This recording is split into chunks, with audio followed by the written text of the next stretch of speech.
नमस्कार दोस्तों, स्वागत है आपका 69,000 शिक्षक भर्ती थर्ड काउंसलिंग अपडेट न्यूज में। तो आज बात करेंगे जाति प्रमाण पत्र, निवास प्रमाण पत्र और अन्य प्रमाण पत्र का जो निर्धारित डेट है, किस डेट तक आपका वैलिड है प्रमाण पत्र, उस पर बात करें। तो इससे पहले आज की हेडलाइन देख लेते हैं। बेसिक शिक्षा में एनजीओ को रोकने के लिए शिक्षक हुए एकजुट, और शिक्षा मित्र माह में एक से ज़्यादा सीएल ले सकेंगे। बेसिक शिक्षा विभाग में फिर होगी शिक्षकों की भर्ती। 26 जून को शासन से आएगी सूची, फिर होगा काउंसलिंग। और जमशेद टाटा 100 साल में दुनिया के सबसे बड़े दानवीर। यूजी का 4 साल का नया कोर्स तैयार, जुलाई में ही जारी होंगे हाई स्कूल और इंटर के अंक पत्र। अब नौकरी देना यूपी के युवा का लक्ष्य, मुख्यमंत्री योगी। 31,542 MSME इकाइयों को सीएम ने दिए हैं 2,505 करोड़ रुपए। महिला उद्यमी को चेक देते हुए मुख्यमंत्री योगी आदित्यनाथ। और याचियों का वरिष्ठ लिपिक पद पर प्रमोशन के लिए गौर करे राज्य सरकार। शिक्षकों की 17,000 से अधिक पदों को भरने की तैयारी। 90 लाख को दे चुके हैं इसी माह 1.25 करोड़ को रोजगार। तो 90 लाख को दे चुके हैं इसी माह 1.25 करोड़ लोगों को और देंगे रोजगार। तो यहाँ देखिए, नौकरी से नहीं मतलब है, ये रोजगार की बात कर रहे हैं। जैसे मुख्यमंत्री जी का या फिर प्रधानमंत्री जी का जो कार्यक्रम है, जिसमें लोगों को स्वरोजगार करने के लिए कुछ पैसे मुहैया कराए जाते हैं या किसी को कुछ और चीज़ें कार्य करने के लिए उपलब्ध कराए जाते हैं, उसकी बात की जा रही है। ये गलत न्यूज़ नहीं है, इनकी ओर से बताया जा रहा है कि ये 90 लाख लोगों को रोजगार उपलब्ध करा दिए हैं। ये सरकारी नौकरी की बात नहीं हो रही है, बल्कि जीविकापार्जन जैसे कि किसी भी कार्य को करने के लिए। यहाँ किसानों, महिला, वृद्धा और अन्य जरूरतमंदों को इस संकट में अर्थ और अन्य से मदद करके रोजगार मुहैया कराने के निर्देश में दिशा में महत्वपूर्ण काम किए गए हैं। मुख्यमंत्री ने कहा कि अमेरिका में कोरोना से 1,20,000 मौत हो चुकी है, जबकि देश में यह सिर्फ 12,000। उन्होंने कहा, जनसंख्या के लिहाज से देखा तो देश का सबसे बड़ा राज्य कोरोना नियंत्रित स्थिति में है। तो यहाँ पे नड्डा जी ने कहा कि योगी के नेतृत्व में यूपी सरकार का काम उत्तम।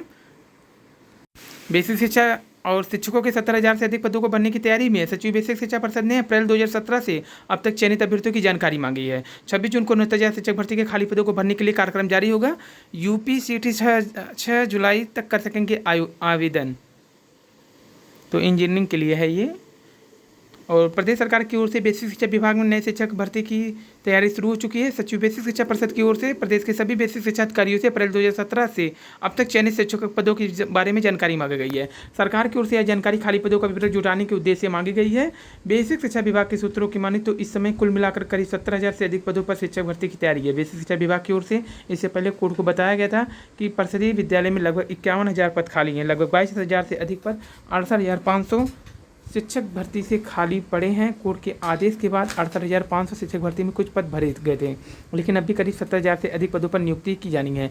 सचिव बेसिक शिक्षा परिषद की ओर से 2017 से अब तक हुई नियुक्तियों की जानकारी मांगे जाने के बाद नई भर्तियों की उम्मीद जागी है। सचिव ने सभी व्यवस्था से कहा है कि सीधी भर्ती से चयनित अभ्यर्थियों का विवरण एक्सेल सीट एवं सॉफ्ट एवं हार्ड कॉपी के जरिए भेजिए। तो 26 जून को 69,000 शिक्षक भर्ती के खाली पदों को भरने के लिए कार्यक्रम जारी होगा। तो इसमें 69,000 शिक्षक भर्ती का देखिए कार्यक्रम भी जो जारी कर दिया गया है, 26 को आपको सारा क्लियर कर दिया जाएगा। लेकिन उम्मीद है कि डीडी और सीसी बनवाने के लिए, अन्य डॉक्यूमेंट कंप्लीट करने के लिए हो सकता है अधिकारियों के जो जानकारी के अनुसार कि 25 तक ही या 24 तक ही आपका जियो जारी कर दें। हालांकि जारी करने का 26 जून को दिया गया है। ये जानकारी लीगल टीम की ओर से उपलब्ध कराया गया है। जो 24 से 25 जून कह रहे हैं, आपको वीडियो भी इसका डालकर हमने अपडेट कर दिया था। वहीं शिक्षकों की कमी से जूझ रहे हैं शहरी बेसिक स्कूल। तो सबसे बड़ी बात है यहाँ पर, जिले के बेसिक स्कूलों को कायाकल्प करने के लिए जुटी सरकार शिक्षकों की ही कमी से जूझ रही है। ये वाराणसी जनपद के हैं। बेलूपुर जोन 10वां में जोन है, फिर बलवापुर, आदमपुर और रामनगर।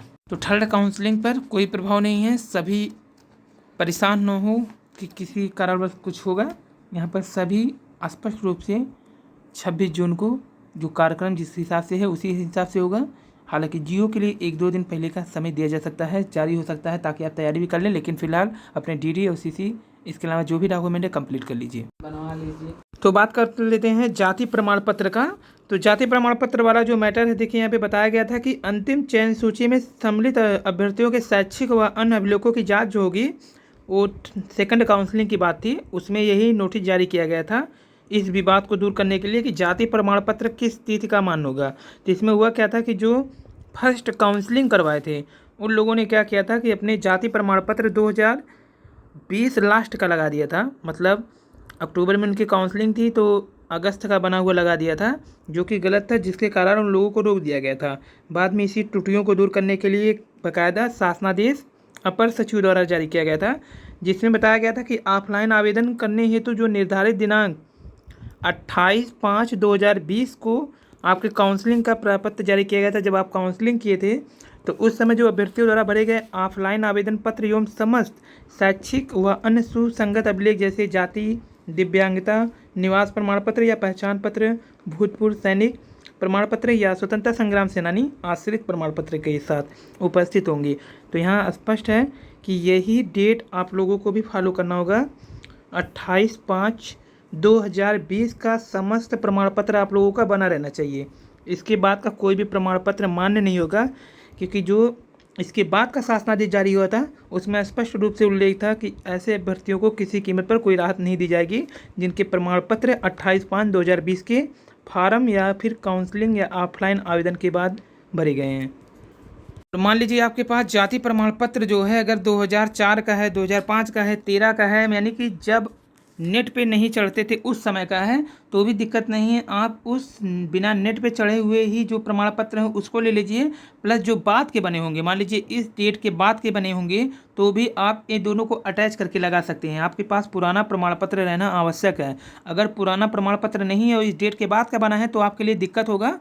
और इसमें दिक्कत यही है कि 28/5/2020 जब आप ऑफलाइन आवेदन कर रहे थे ऑनलाइन माध्यम से, यहाँ देखिए ऑनलाइन जब आवेदन कर रहे थे आप, तो उस समय आपके पास डॉक्यूमेंट मौजूद रहना चाहिए, ऐसा उसमें लिखा गया था जब आप फॉर्म भरते समय निर्देश में। तो यही डेट का ही आपको प्रमाण पत्र वहाँ पर उपलब्ध कराना होगा काउंसलिंग के समय। और पुराना प्रमाण पत्र आपके पास है तो उससे कोई दिक्कत नहीं है।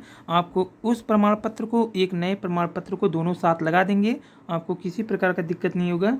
ये सेकंड काउंसलिंग और फर्स्ट काउंसलिंग वाले अभ्यर्थियों की ओर से बताया गया है कमेंट बॉक्स में, जब वो लोग काउंसलिंग करा कर आए थे तब।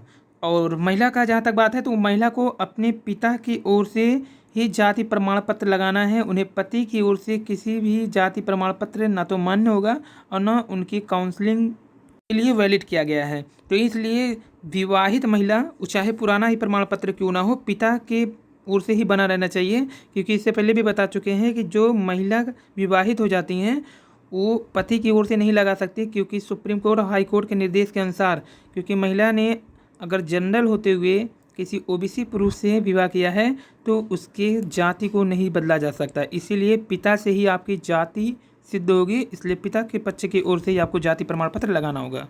और समस्त अभ्यर्थीगण निम्न क्रमानुसार ही फाइल तैयार करके उपस्थित हो, जैसा कि बैंक ड्राफ्ट जो कि आप बनवा ही लिए होंगे, बता ही दिया गया होगा कि अगर आपका गुणांक इसमें इतना तक हो, क्योंकि इससे पहले वीडियो बनाया गया है, तो आप उसी गुणांक के अनुसार अपने ड्राफ्ट बनवा सकते हैं।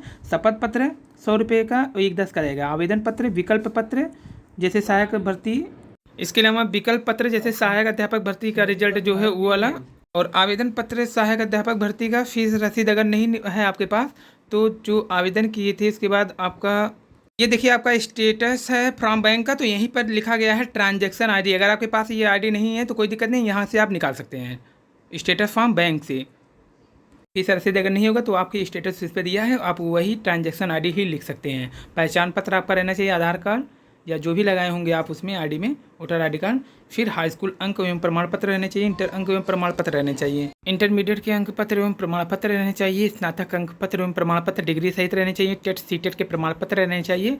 और देखिए अगर टेट में आपके ज़्यादा अंक भरा गए या कम अंक भरा गए कैटेगरी के अनुसार तो भी दिक्कत नहीं है, आपको पूरा संशोधन का अवसर दिया जाएगा, क्योंकि इससे गुणांक प्रभावित नहीं होता है।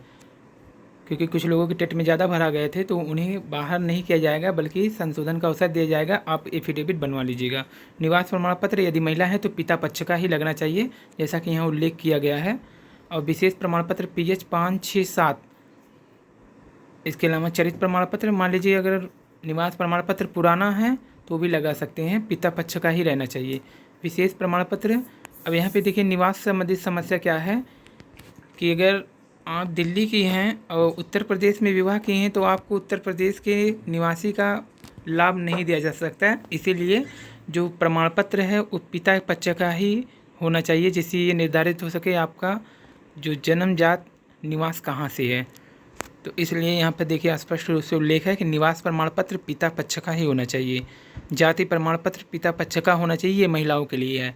विशेष प्रमाण पत्र पीएच का 5, 6, 7 के अनुसार। चरित्र प्रमाण पत्र 2 बनवाइएगा, एक राजपत्रित अधिकारी अलग हो, एक अलग हो, यानी 2 अधिकारियों से वेरिफिकेशन रहना चाहिए। और फाइल में एक समस्त मूल अभिलेख होने चाहिए, दूसरे में उसकी पूरी फोटोकॉपी, तीसरे में समस्त अभिलेखों की छाया प्रति आपके सिग्नेचर के साथ। ये थी आज की वीडियो। धन्यवाद, थैंक यू। चलो हो